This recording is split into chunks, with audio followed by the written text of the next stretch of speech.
Avec l'âge, quelque chose de remarquable se produit dans la vie de ceux qui ont appris à se connaître vraiment. Non pas un appauvrissement, non pas une perte, mais une forme de dépouillement volontaire et serein.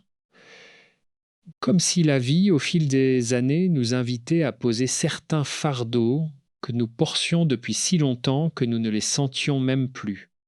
Et c'est précisément de cela que je veux vous parler aujourd'hui, de ces choses que les personnes véritablement intelligentes, et j'emploie ce mot dans son sens le plus profond, celui de l'intelligence émotionnelle et de la sagesse de vie, finissent par abandonner, non pas parce qu'elles y sont forcées, mais parce qu'elles ont compris quelque chose d'essentiel sur ce que signifie vraiment vivre. Je me souviens d'un patient que j'ai accompagné il y a de nombreuses années, un homme brillant, cultivé, qui avait réussi professionnellement de façon remarquable. Il était venu me voir à la soixantaine avec une question étrange, presque embarrassé. Il m'a dit : « Christophe, j'ai l'impression que tout ce que j'ai construit ne me ressemble pas vraiment. » Et cette phrase, je ne l'ai jamais oubliée, parce qu'elle contenait en elle une vérité que beaucoup d'entre nous ressentons sans pouvoir la nommer. Nous passons des années à accumuler, à prouver, à défendre, à performer. Et puis, à un moment de la vie, une voix intérieure commence à murmurer : « Est-ce que tout cela est vraiment nécessaire ? » Ce que j'aime dans cette question, c'est qu'elle n'est pas une question de défaite. Elle est une question de maturité. Et aujourd'hui, je voudrais vous inviter à explorer avec moi 10 choses que les personnes intelligentes abandonnent en vieillissant. 10 allègements, 10 libérations, 10 chemins vers une vie plus vraie, plus légère, plus profondément satisfaisante. Prenez le temps de vous installer confortablement. Laissez votre corps se détendre un peu, parce que ce que nous allons explorer ensemble, ce n'est pas une liste de performances à accomplir. C'est une invitation à regarder votre propre vie avec un peu plus de douceur et de lucidité. Commençons par la première chose, et c'est peut-être celle qui demandera le plus de courage à reconnaître. La première chose que les personnes intelligentes abandonnent avec l'âge, c'est le besoin d'avoir raison. Vous savez, j'ai travaillé pendant des décennies avec des êtres humains dans leur plus grande vulnérabilité. Et l'une des choses qui m'a le plus frappé au fil du temps, c'est combien le besoin d'avoir raison nous coûte, combien il nous isole, combien il transforme des conversations qui pourraient être des ponts en quelque chose qui ressemble davantage à des batailles. Pensez à la dernière dispute que vous avez eue avec quelqu'un que vous aimez. Combien de temps a-t-elle duré ? Et à la fin, est-ce que l'un d'entre vous avait vraiment gagné ? Ou est-ce que vous étiez tous les deux épuisés, un peu plus éloignés l'un de l'autre, avec ce goût amer dans la bouche qui dure des heures après que les mots se sont tus ? Le besoin d'avoir raison est en réalité une forme déguisée d'insécurité. Quand nous avons suffisamment confiance en nous, quand nous nous sentons suffisamment solides dans notre identité, nous n'avons plus besoin que les autres valident constamment notre vision du monde. Nous pouvons dire : tu vois les choses différemment de moi. Et c'est intéressant, sans que cela ne menace quelque chose de fondamental en nous. J'ai observé cela de façon très claire dans le travail de deuil. Les personnes qui ont le plus de mal à surmonter certaines pertes sont souvent celles qui ont besoin de comprendre pourquoi les choses se sont passées ainsi, de trouver un coupable, de pouvoir dire : c'est à cause de cela, c'est la faute de quelqu'un. Et cette quête d'avoir raison sur les raisons du malheur les maintient parfois dans une souffrance qui pourrait autrement commencer à se transformer. Les personnes qui vieillissent bien, celles que je rencontre dans ma pratique ou dans ma vie personnelle, ont développé quelque chose que j'appelle une tolérance à l'ambiguïté. Elles peuvent vivre avec des questions sans réponse. Elles peuvent accepter que 2 points de vue contradictoires puissent tous les deux contenir une part de vérité.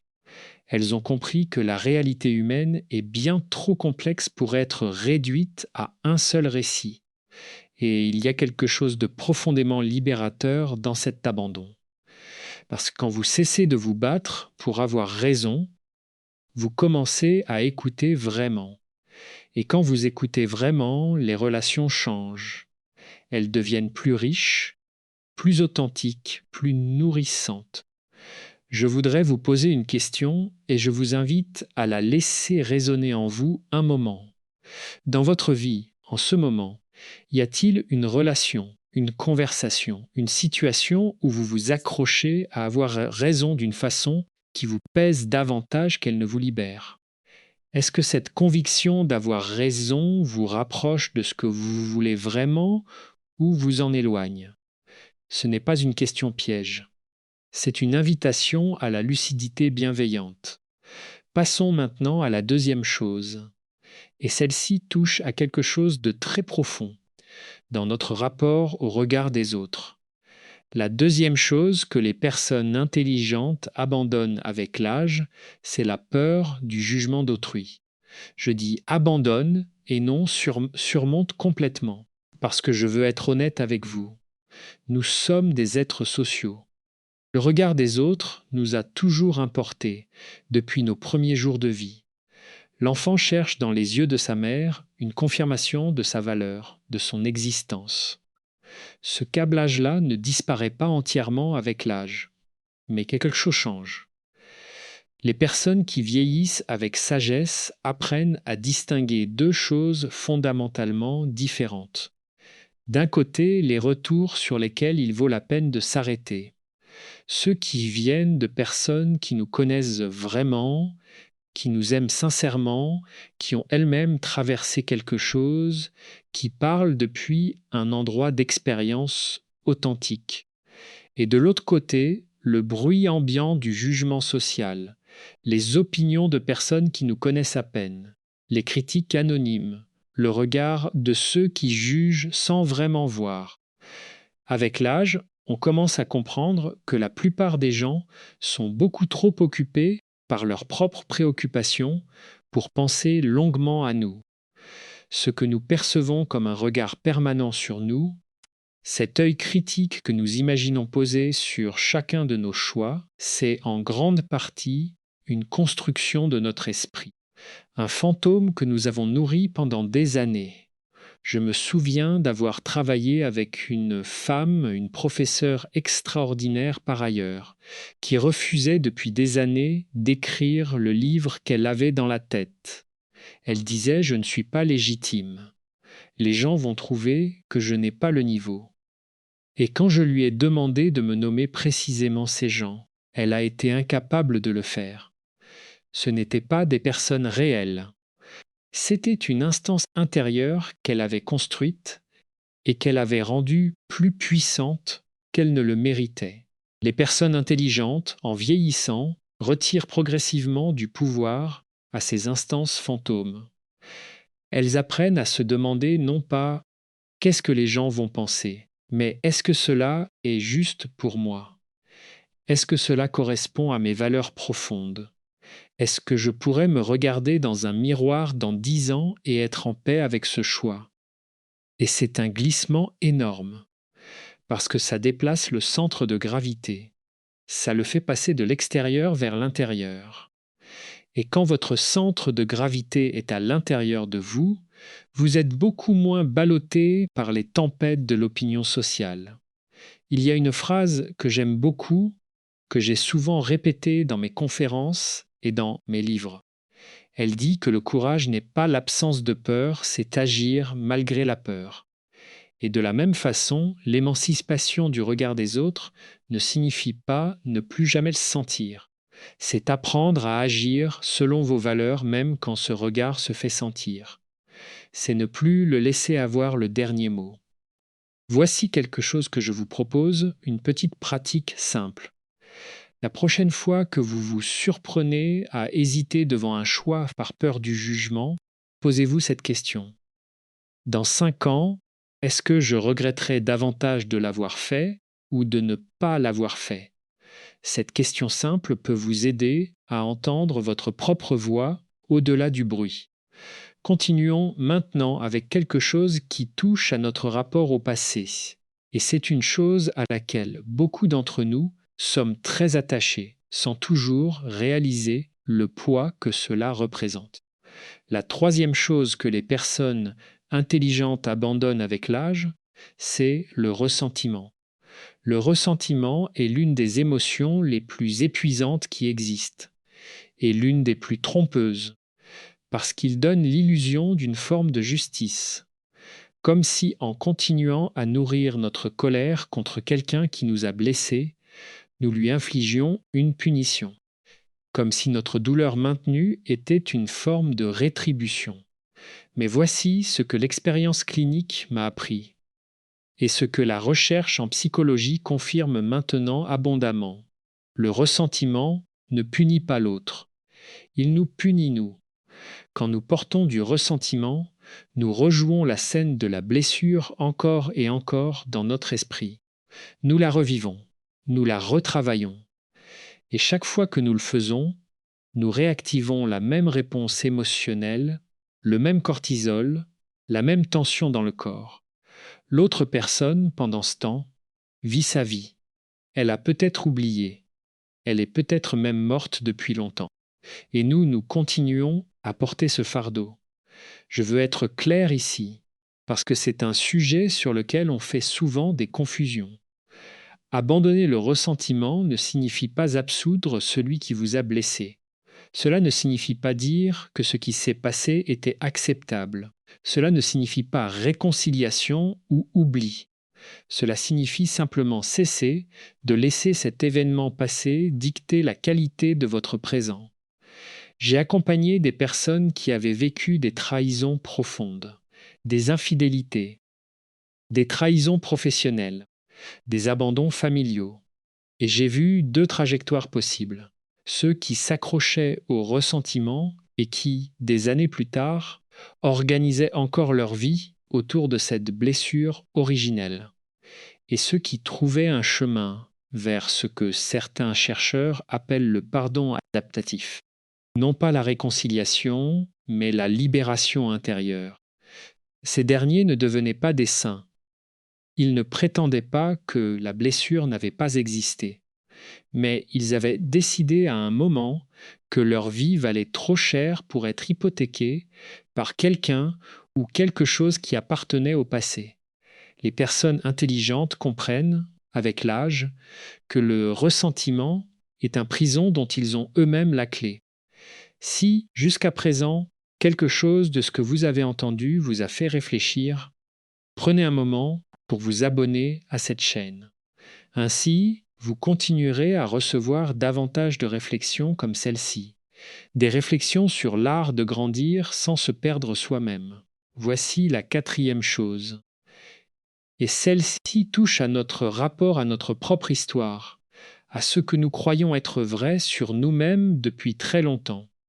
La quatrième chose que les personnes intelligentes abandonnent avec l'âge, c'est les croyances limitantes héritées.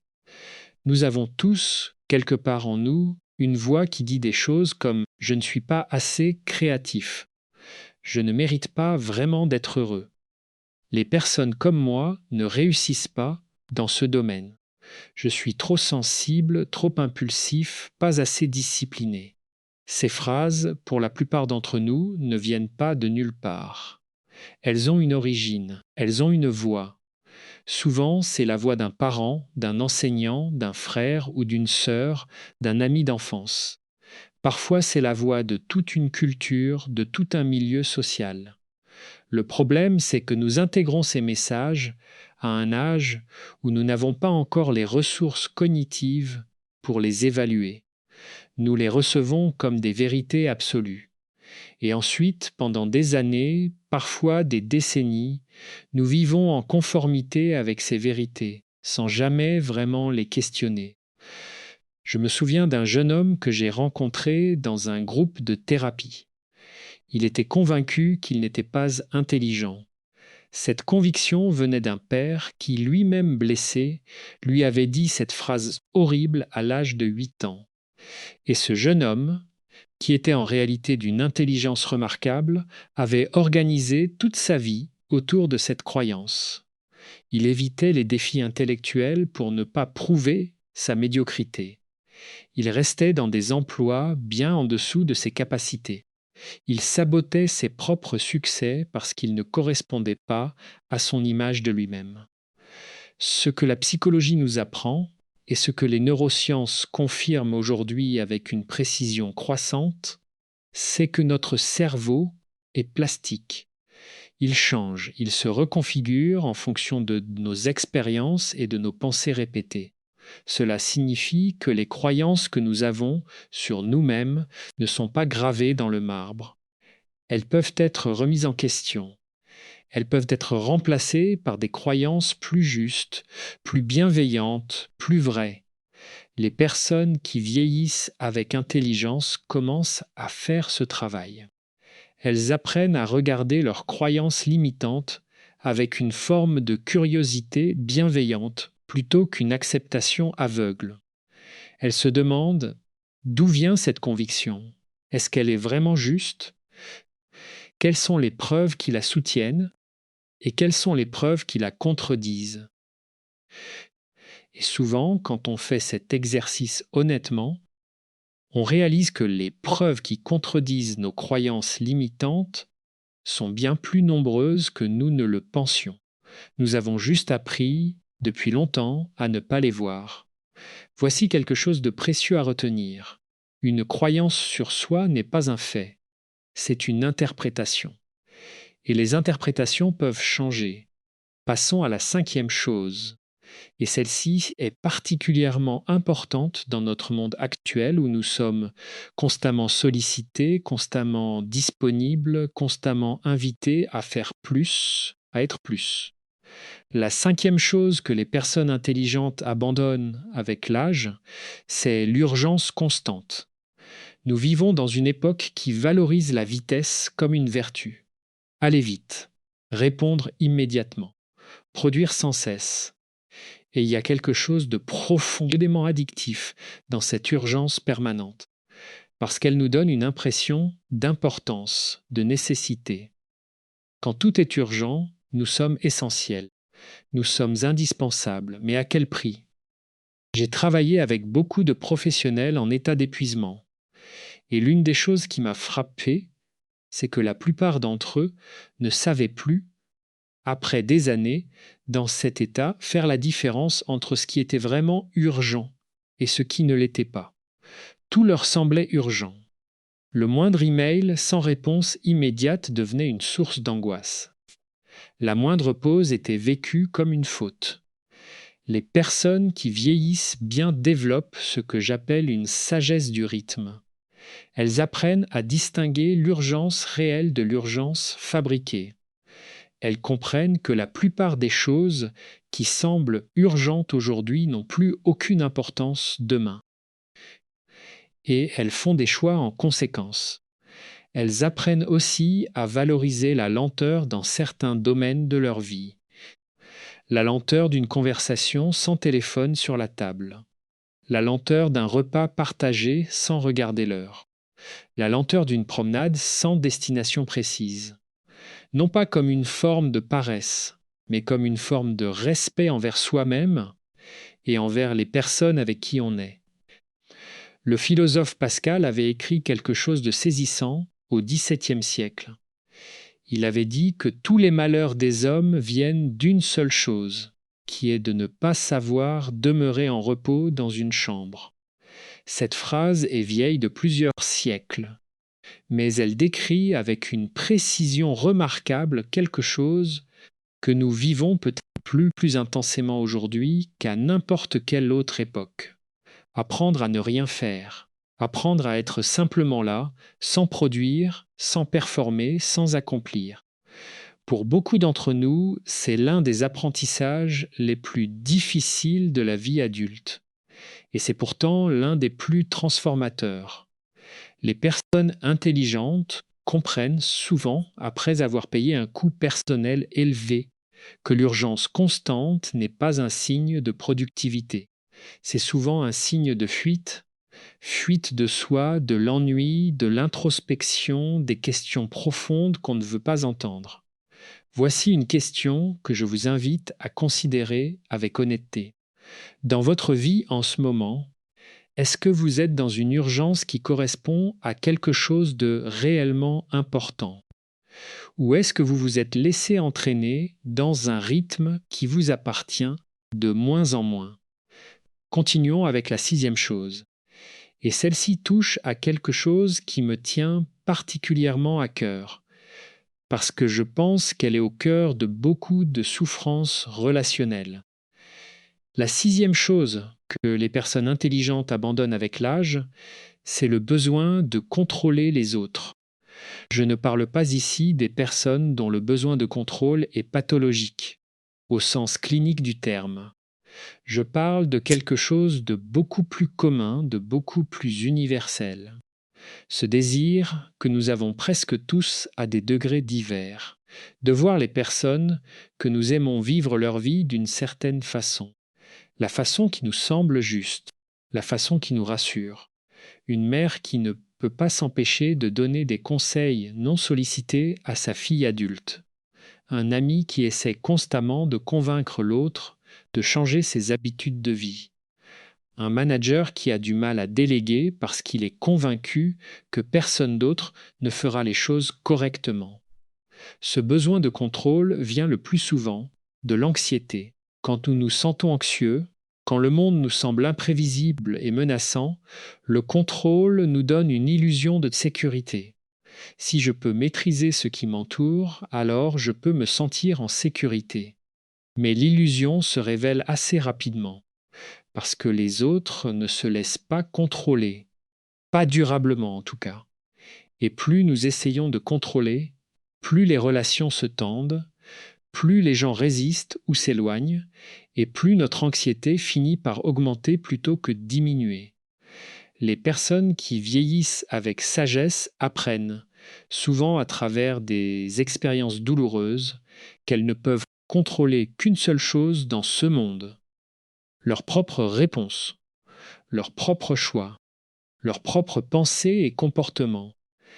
Et c'est déjà en réalité un territoire immense sur lequel travailler. Cette acceptation, et j'insiste sur le fait que c'est un processus, pas un état qu'on atteint une fois pour toutes, libère une énergie considérable. Toute l'énergie dépensée à surveiller, à orienter, à corriger les autres devient disponible pour quelque chose de beaucoup plus utile, grandir soi-même. Il y a quelque chose de profondément respectueux dans l'abandon du contrôle. C'est reconnaître que l'autre est un être complet, avec sa propre intelligence de la vie, ses propres leçons à apprendre, son propre chemin à parcourir. Et que parfois, la chose la plus aimante que nous puissions faire, c'est de nous effacer légèrement et de faire confiance. Si ce contenu vous accompagne et vous fait réfléchir, je vous invite à laisser un like et à vous abonner pour que nous puissions continuer ce voyage ensemble. Ces réflexions que nous partageons ici, elles sont faites pour nourrir quelque chose de durable en vous. Voici la 7e chose. Et celle-ci est peut-être la plus subtile, parce qu'elle touche à quelque chose que nous ne reconnaissons pas toujours comme une souffrance.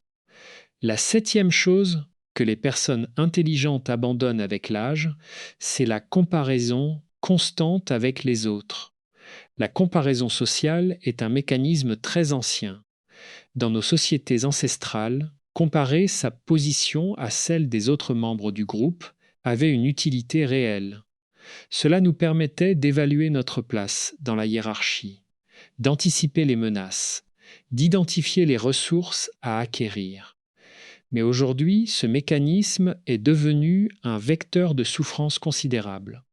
Et les réseaux sociaux l'ont amplifié d'une façon qui, je pense, ne mesure pas encore pleinement ses effets sur la santé psychologique de nos sociétés. Nous nous comparons à des vies filtrées, éditées, mises en scène. Nous nous comparons à des moments de bonheur sélectionnés, présentés comme s'ils représentaient la totalité d'une existence.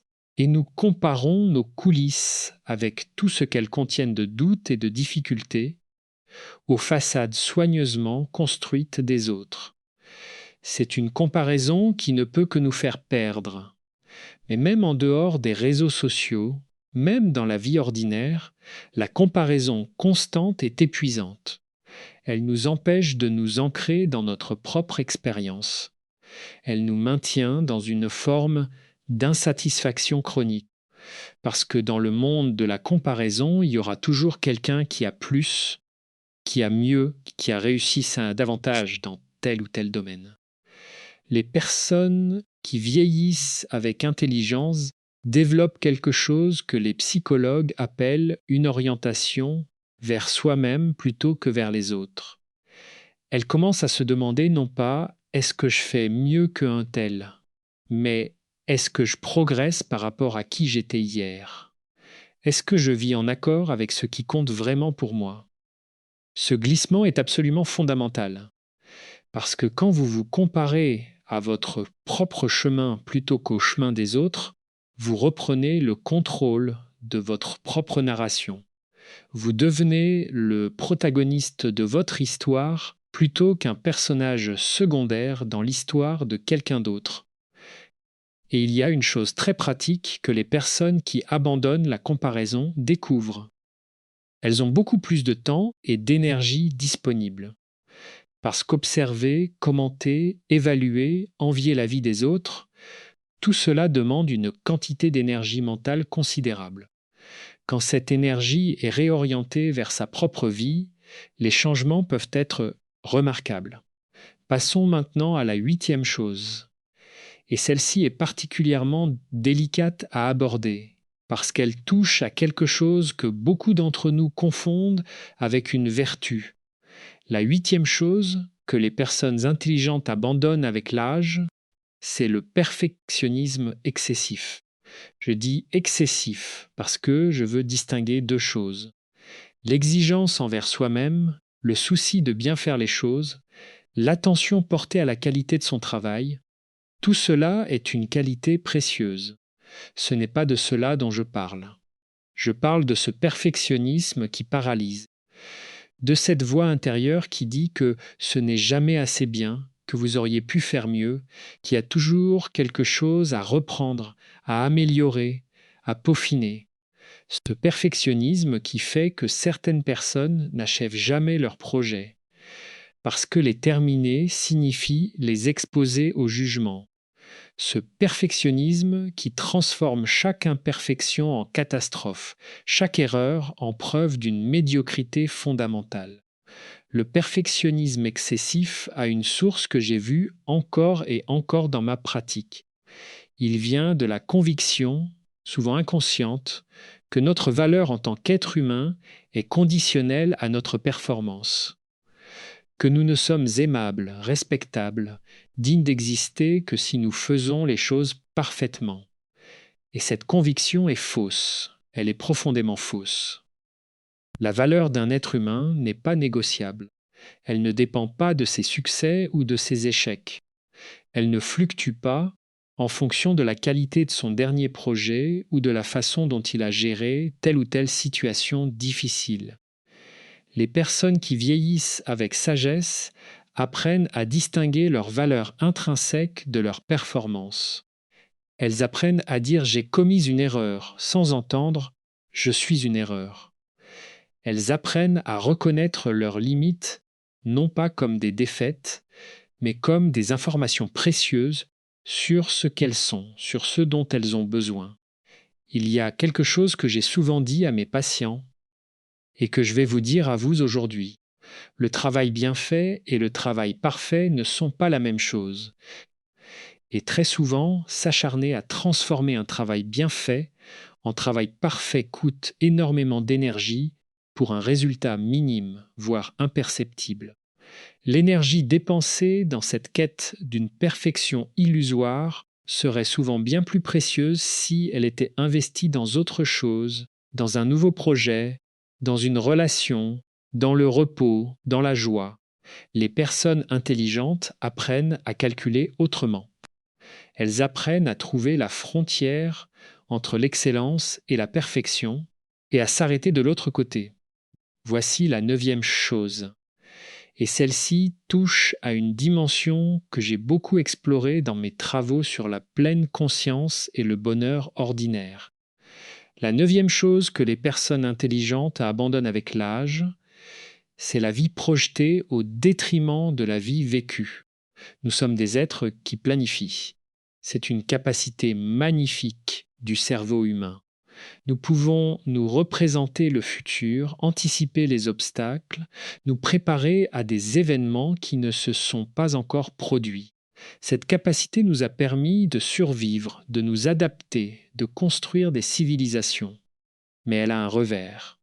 Elle peut nous emporter si loin dans le futur que nous ne sommes plus vraiment présents à notre propre vie. Nous vivons dans l'attente. Dans le quand cela sera fait, je serai heureux. Dans le quand j'aurai atteint cet objectif, je pourrai enfin me reposer. Dans le quand les enfants seront grands, quand j'aurai ce poste, quand j'aurai remboursé ce crédit, alors la vraie vie commencera. Et pendant ce temps, la vraie vie se passe. Elle se passe dans les matins ordinaires, dans les repas partagés, dans les petites joies qui ne semblent pas assez importantes pour être remarquées, dans les conversations qui ne sont pas mémorables, mais qui tissent le tissu de nos relations profondes. J'ai eu un déclic profond à ce sujet lors d'une retraite de pleine conscience que j'avais suivie il y a de nombreuses années. L'enseignant avait posé cette question très simple. Combien d'entre vous, en ce moment, sont vraiment là ? Et j'avais réalisé avec une honnêteté un peu inconfortable que même pendant cette retraite censée m'ancrer dans le présent, mon esprit s'était déjà projeté sur ce que j'allais faire à mon retour, sur les articles que j'allais écrire, sur les séances que j'avais à préparer. Nous sommes une espèce particulièrement douée pour être ailleurs. Partout sauf là où nous sommes. Les personnes qui vieillissent avec sagesse développent une capacité croissante à habiter leur vie plutôt qu'à la traverser. Elles apprennent à être pleinement présentes à ce qu'elles font, à la personne avec qui elles sont, au moment qu'elles vivent. Non pas de façon permanente, c'est un idéal inaccessible, mais avec une fréquence et une profondeur croissantes. Et ce qu'elle découvre, c'est que la vie ordinaire est extraordinaire quand on la regarde vraiment, qu'il y a une richesse dans les petits moments que nous passons généralement à côté. Que le bonheur n'est pas un état qu'on atteint au bout d'un chemin. C'est quelque chose qui se construit dans la texture même du quotidien, moment après moment. Il y a une pratique très simple que je vous propose d'essayer aujourd'hui. À un moment dans votre journée, posez-vous et prenez 30 secondes pour vraiment regarder ce qui est là. Pas pour l'analyser, pas pour planifier la suite, juste pour le voir. La lumière dans la pièce, le son que vous entendez, la sensation dans votre corps. Cette présence de 30 secondes peut sembler dérisoire. Mais répétée régulièrement, elle commence à transformer quelque chose. Si vous aimez ce type de réflexion et qu'elles apportent quelque chose à votre quotidien, pensez à vous abonner et à partager cette écoute avec quelqu'un qui pourrait en avoir besoin. C'est une façon simple de faire en sorte que ces conversations continuent. Nous arrivons maintenant à la 10e et dernière chose. Et j'ai gardé celle-ci pour la fin, non pas parce qu'elle est la moins importante, mais parce qu'elle est, je crois, la plus profonde. Elle est, en un sens, la racine de beaucoup de ce que nous avons abordé aujourd'hui. La 10e chose que les personnes intelligentes abandonnent avec l'âge, c'est l'identité figée. Qu'est-ce que j'entends par là ? Je veux dire cette façon que nous avons de nous définir d'une manière rigide, de nous enfermer dans une version de nous-mêmes qui a peut-être été vraie à un moment, mais qui ne l'est peut-être plus aujourd'hui. Je suis quelqu'un d'anxieux. Je ne suis pas sportif. Je ne suis pas du genre à exprimer mes émotions. Dans ma famille, on ne fait pas d'un genre de choses. Ces étiquettes, nous les portons comme s'il s'agissait de vérités immuables sur notre nature. mais elles sont le plus souvent des histoires que nous nous racontons, des histoires qui ont commencé à un moment de notre vie pour des raisons qui avaient leur logique à l'époque et qui ont continué à tourner en boucle bien au-delà de leur utilité. Ce que la neuroplasticité nous montre aujourd'hui avec une clarté croissante, c'est que nous changeons constamment. Le cerveau se remodèle tout au long de la vie en réponse à nos expériences, à nos pensées, à nos comportements. La personne que vous êtes aujourd'hui n'est pas identique à la personne que vous étiez il y a 10 ans. Et la personne que vous serez dans 10 ans n'est pas encore entièrement déterminée. Le problème avec l'identité figée, c'est qu'elle devient une prophétie auto-réalisatrice. Si je me dis que je suis quelqu'un d'anxieux, je vais interpréter toutes mes expériences à travers ce prisme. Je vais chercher les confirmations de cette identité et ignorer les contradictions. Je vais me mettre dans des situations qui confirment mon histoire sur moi-même et éviter celles qui pourraient la remettre en question. Les personnes qui vieillissent avec intelligence développent ce que le psychologue Carol Dweck appelle une mentalité de croissance. Elles voient leurs qualités non pas comme des traits fixes, mais comme des capacités qui peuvent se développer. Elles ne se définissent pas par ce qu'elles sont, mais par ce qu'elles sont en train de devenir. Et il y a quelque chose de profondément libérateur dans cette conception de soi. Parce que cela signifie que, quel que soit votre âge, quel que soit votre passé, quelles que soient les erreurs que vous avez faites ou les difficultés que vous avez traversées, vous pouvez encore vous surprendre. Vous pouvez encore découvrir en vous des ressources que vous ne soupçonniez pas. Vous pouvez encore choisir de mettre un pas dans une direction que vous n'avez jamais explorée. J'ai vu des personnes de 70 ans, de 75 ans, faire des transformations psychologiques profondes. Des personnes qui avaient porté des peurs toute leur vie adulte et qui, à un moment, ont décidé de ne plus se laisser définir par elles.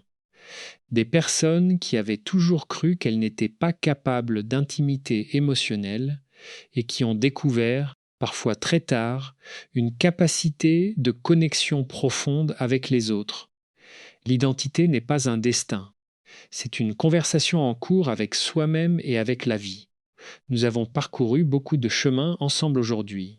10 choses, 10 invitations à vivre différemment. Je voudrais maintenant prendre le temps de les rassembler, de les regarder ensemble, parce que je pense qu'il y a un fil qui les relie toutes. Nous avons parlé d'abandonner le besoin d'avoir raison. Le besoin d'avoir raison, c'est un besoin de certitude dans un monde incertain. C'est une façon de nous protéger de l'inconfort, de ne pas tout savoir, de ne pas tout maîtriser. Nous avons parlé d'abandonner la peur du jugement d'autrui. Cette peur vient du fait que nous avons appris, très tôt, que notre valeur dépendait de l'approbation des autres. Nous avons intégré un regard extérieur et nous l'avons fait passer pour une vérité intérieure. Nous avons parlé d'abandonner le ressentiment. Le ressentiment est une façon de rester en contact avec la douleur passée, comme si la lâcher signifiait que ce qui s'est passé n'avait pas d'importance. Mais en réalité, c'est précisément parce que nous pouvons reconnaître la réalité d'une blessure que nous pouvons choisir de ne plus la laisser nous définir. Nous avons parlé d'abandonner les croyances limitantes héritées. Ces croyances ont été des réponses adaptatives à des environnements particuliers. Elles ont servi à un moment, mais elles ne nous servent plus. Nous avons parlé d'abandonner l'urgence constante. L'urgence est souvent une façon d'éviter le silence, le vide, les questions profondes. Mais ces questions, paradoxalement, sont souvent celles qui contiennent les réponses les plus importantes. Nous avons parlé d'abandonner le besoin de contrôler les autres. Ce contrôle est une façon de gérer notre anxiété face à un monde fondamentalement imprévisible. Mais il ne fait que déplacer le problème sans le résoudre. Nous avons parlé d'abandonner la comparaison constante. La comparaison nous décentre, nous déplace de notre propre chemin vers celui des autres. Et ce faisant, elle nous fait perdre de vue ce qui est vraiment important pour nous. Nous avons parlé d'abandonner le perfectionnisme excessif. Ce perfectionnisme est une façon de ne jamais avoir à soumettre notre vrai moi au jugement du monde. Si l'œuvre n'est jamais finie, elle ne peut jamais être rejetée. Nous avons parlé d'abandonner la vie projetée au détriment de la vie vécue. Cette fuite vers le futur est souvent une façon d'éviter la plénitude et parfois la douleur du présent. Et finalement, nous avons parlé d'abandonner l'identité figée. Cette identité rigide nous donne une sécurité illusoire, mais nous empêche de vivre la vitalité du changement et de la croissance. Quel est le fil qui relie tout cela ? Je crois que c'est la peur.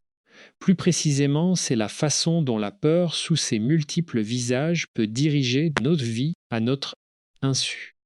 La peur de l'imperfection, la peur du rejet, la peur de la perte, la peur du changement, la peur de ne pas être assez. Et ce que les personnes intelligentes découvrent avec l'âge, c'est que vivre sous la direction de la peur n'est pas vraiment vivre, c'est survivre. C'est naviguer en minimisant les risques plutôt qu'en maximisant les possibilités. Il ne s'agit pas d'éliminer la peur. La peur fait partie de la vie. Elle a ses rôles, ses fonctions. Mais il s'agit d'apprendre à ne plus la laisser avoir le dernier mot, à la reconnaître, à l'entendre et à choisir quand même d'agir selon ses valeurs profondes. Ce que j'ai observé chez les personnes qui traversent bien les différentes étapes de la vie, ce n'est pas qu'elles souffrent moins. Ce n'est pas qu'elles évitent les difficultés. C'est qu'elles ont développé une relation différente avec la souffrance et les difficultés. Une relation moins de résistance, moins de combat et davantage d'accompagnement, de traversée, de sens cherché au milieu de ce qui est là. Il y a une phrase que j'aime particulièrement du philosophe Marcus Aurèle, qui disait que nous avons le pouvoir sur notre propre esprit, pas sur les événements extérieurs. Réaliser cela est le début de la liberté. Cette sagesse stoïcienne ancienne rejoint ce que nous enseigne la psychologie contemporaine. La liberté n'est pas dans le contrôle de ce qui nous arrive. Elle est dans le choix de la façon dont nous y répondons. Et ce choix, bonne nouvelle, il n'est jamais définitivement fait une fois pour toutes. Il se renouvelle chaque jour, chaque heure, chaque moment. Chaque matin qui commence est une nouvelle occasion d'être un peu plus la personne que vous voulez vraiment être. Je voudrais terminer par vous partager quelque chose de personnel. Au fil de ma carrière, au fil de mes propres expériences de vie, j'ai appris quelque chose qui peut sembler simple, mais qui m'a pris du temps à vraiment intégrer. La vie n'est pas un problème à se résoudre. C'est une expérience à vivre, avec sa complexité, avec ses contradictions, avec ses lumières et ses ombres. Les 10 abandons dont nous avons parlé aujourd'hui ne sont pas des objectifs à atteindre rapidement. Ce ne sont pas des cases à cocher sur une liste de développement personnel. Ce sont des processus vivants, des orientations, des invitations qui se renouvellent régulièrement tout au long d'une vie. Certains jours, vous vous surprendrez à vous comparer, à porter du ressentiment, à chercher à contrôler. C'est humain. La question n'est pas d'être parfait dans ces abandons, mais d'y revenir encore et encore avec une bienveillance croissante envers vous-même. Parce que la bienveillance envers soi-même, c'est peut-être le fondement de tout le reste. Nous traitons souvent les autres avec beaucoup plus de douceur que nous nous en accordons à nous-mêmes. Et pourtant, cette capacité à être son propre ami, à se parler avec la gentillesse qu'on réserverait à quelqu'un qu'on aime profondément, est une compétence qui se développe. Et en se développant, elle transforme tout. Je suis convaincu que vous portez en vous des ressources que vous n'avez pas encore entièrement découvertes. Des capacités de résilience, de créativité, de connexion, de transformation, qui attendent peut-être que vous leur fassiez un peu plus de place et que vous leur fassiez un peu plus confiance. La vie avance, l'âge passe, et avec lui, si nous y consentons, une forme de sagesse qui ne vient pas de la connaissance mais de l'expérience. Non pas une sagesse qui sait tout, mais une sagesse qui accepte de ne pas tout savoir. Non pas une sagesse qui ne souffre plus, mais une sagesse qui sait que la souffrance traverse et que derrière elle, quelque chose continue. Je vous remercie de m'avoir accompagné jusqu'à la fin de ce cheminement. Si ces réflexions vous ont touché, si une idée vous a fait l'effet d'une petite lumière dans un endroit que vous n'aviez pas exploré récemment, je vous invite à vous abonner à cette chaîne et à partager cet épisode avec quelqu'un qui pourrait en avoir besoin. C'est une façon de faire en sorte que ces conversations continuent et qu'elles touchent ceux qui en ont besoin, au moment où ils en ont besoin. Prenez soin de vous, avec douceur, avec patience, avec cette bienveillance que vous méritez bien davantage que vous ne le croyez. Nous nous retrouvons très bientôt pour continuer ensemble ce chemin vers une vie plus pleine, plus vraie, plus profondément vôtre.